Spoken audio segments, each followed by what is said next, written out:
So can I begin by calling onto stage Neil D'Souza, who's the founder of Zaya.org.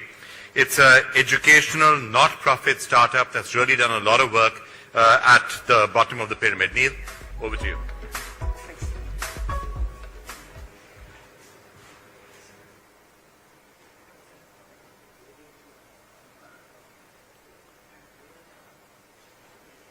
Hello.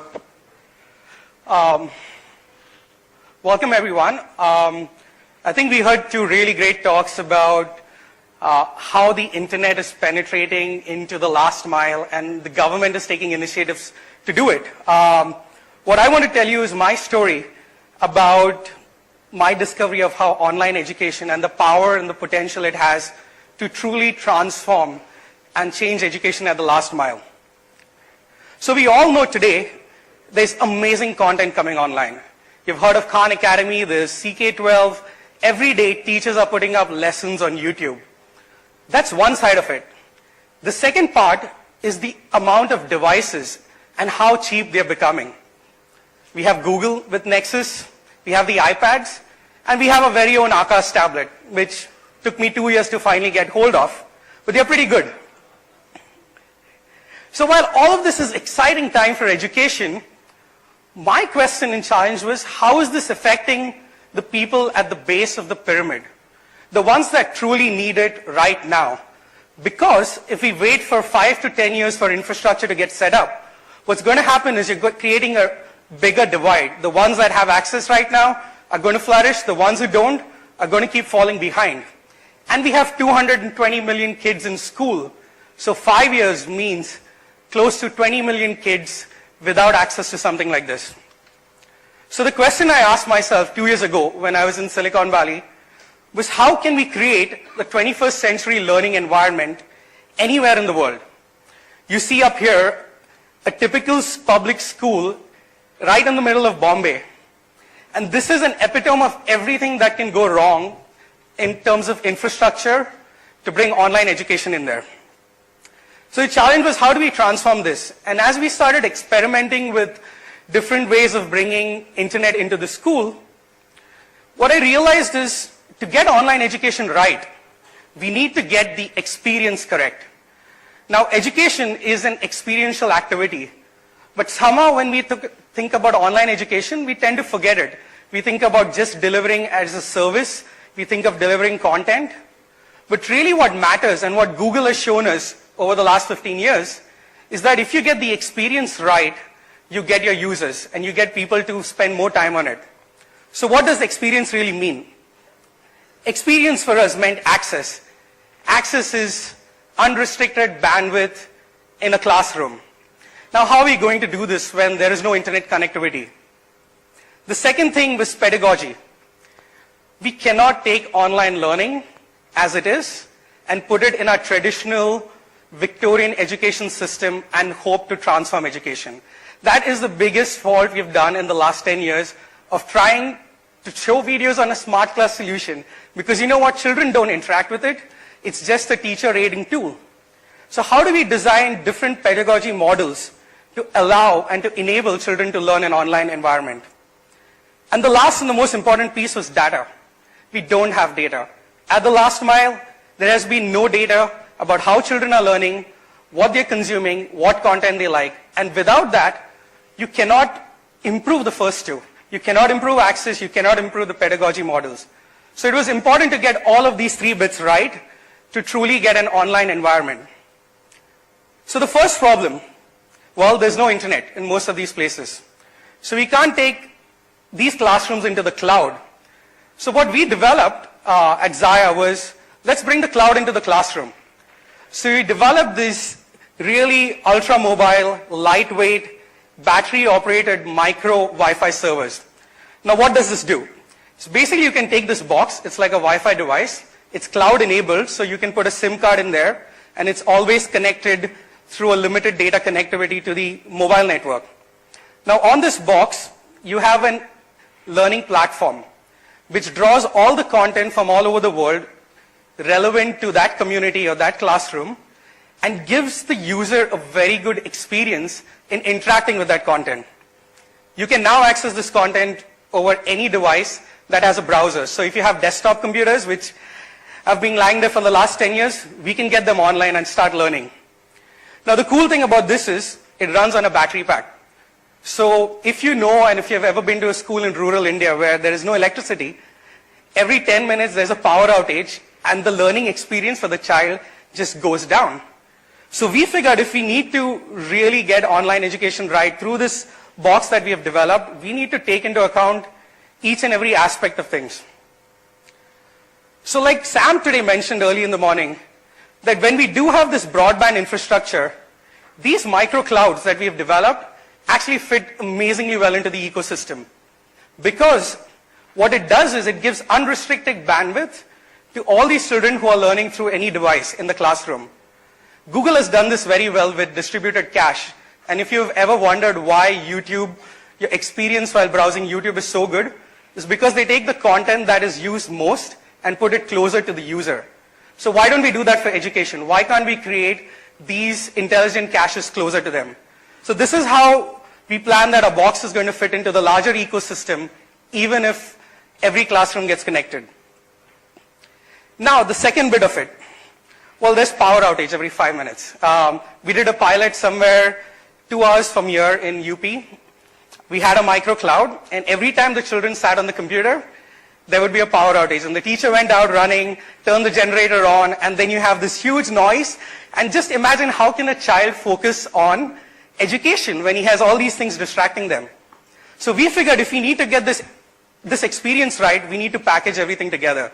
So we worked with some schools in Stanford and San Francisco State to design what we think is the minimal things you need to set up a learning lab, a 21st century learning lab. You can see different aspects of it. The tablets there that we are putting in are the Akash tablets because they're really low cost. The second most important thing is, again, the pedagogy. There's a really cool line that a friend of mine wrote about. Tablets are good, content is great, but the best investment is actually teachers. Without teachers and without the human element, online learning for primary education and early secondary is going to fail. As we grow older, we know what we want to look for, we know what we want to learn, so it's easy for people to go on and search online. But for younger kids, we need a new model, we need a new teaching model, we need to sort of reinvent the classroom. And there are multiple ways people have tried. The flipped classroom, what we do at Zaya is blended learning, where we mix traditional learning, which is 1:many, an instructional way, and then every child picks up a device and learns at its own pace. That allows them to make mistakes, they get enforcement, they get positive enforcement right on the spot, so you don't have to wait for 3 months for an exam to happen before you feel good about it. Now, why do I know this works? The girl you see up here, her name is Zaya. She was an orphan in Mongolia. She was one of our first students in our learning labs. And why Zaya is amazing, her story is amazing, is while she was learning through Khan Academy, she not only learned and became a good math student, she converted 250 lessons of Khan Academy into Mongolian. And what that enabled is everyone in our orphanage and multiple orphanages there to start learning right at the same time. Her story was really inspiring for us, and we said, we got to do this, we rebranded the organization to Zaya. And our underlying belief now with Zaya is that any place, anywhere in the world can become a learning hub. If you put the right ingredients, the right teaching methodology, and the right content there. This is the same classroom you saw earlier in Mumbai, which didn't have the infrastructure, didn't have benches, but today is one of our showcase labs. There's a really nice story behind that picture. How many of you saw Felix Baumgartner jump from space? How many of your kids saw him do that in classrooms? So this is that same group of children at the slum in Mumbai watching Felix Baumgartner jump from space. My colleague, while watching it live on YouTube, said, Neil, we got to show this to all our kids through our hotspots. So we downloaded it, violated every copyright law that existed, and synced it to the 20 hotspots that we had. And the next morning, these kids were just amazed. I mean, they have never seen a plane. They've never sat in a train. Just imagine the questions they had when they saw this guy jump from space. They had the best physics, science, geography lesson they could have in that 2 hours. And this is truly the potential of online learning. I mean, there are millions and millions of Zayas out there. And we want to find and empower each one of them through online learning. We are building right now a network of learning labs, starting in Bombay. And these labs can be run in your home, in a community center, in a classroom. Wherever you want to set up a learning hub, you can pick up that kit that we saw, go into that space, and start a blended learning lab. I'm very positive about the future. I mean, I've seen what internet can do to the people that have it, but I also have seen what it can do right now to the people that don't. And it's important that we take steps, not waiting 10 years from now. We have the solutions right now. Let's go and make it happen. So this is what Zaya does. Thank you.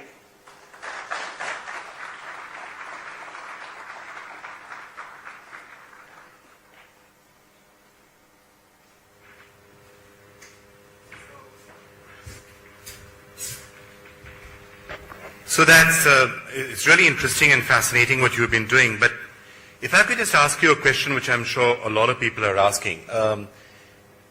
Getting into the education space, especially on the internet, is there a business model to this, that someone who wants to go inside and make a living out of this, can they do it? Or is it tough? I think on the content front, content is going to become free. I mean, the publishers, traditional publishers who made money out of content, they might run out of business pretty soon. But there is a business model because we have that business, we have that model in India very well, which is the tuition teachers. You think of semi-skilled people running tuition classes at home. Now imagine if they get access to this technology at the last mile, they can deliver the same quality of education and can start charging if they need to. So the business model is not necessarily there right now, but it could come at some point. Yeah, the business model could come. And there are many business models. I mean, the traditional one is to go to schools and sell technology to schools, but that's not going to work with online education. It's going to open up for higher education. People can start getting certified for what they learn online. And if corporates, I mean, here's the coolest thing. If corporations like, say, Infosys, TCS say, we'll recognize that degree that you learn online, it's going to truly transform the way people think of education. It's going to democratize. People can go online and learn, and there's going to be a business model there. And we're seeing Udacity do that in the US by charging for certification, and that's going to happen over the future. All right, fantastic, Neil. Thank you so much for joining us.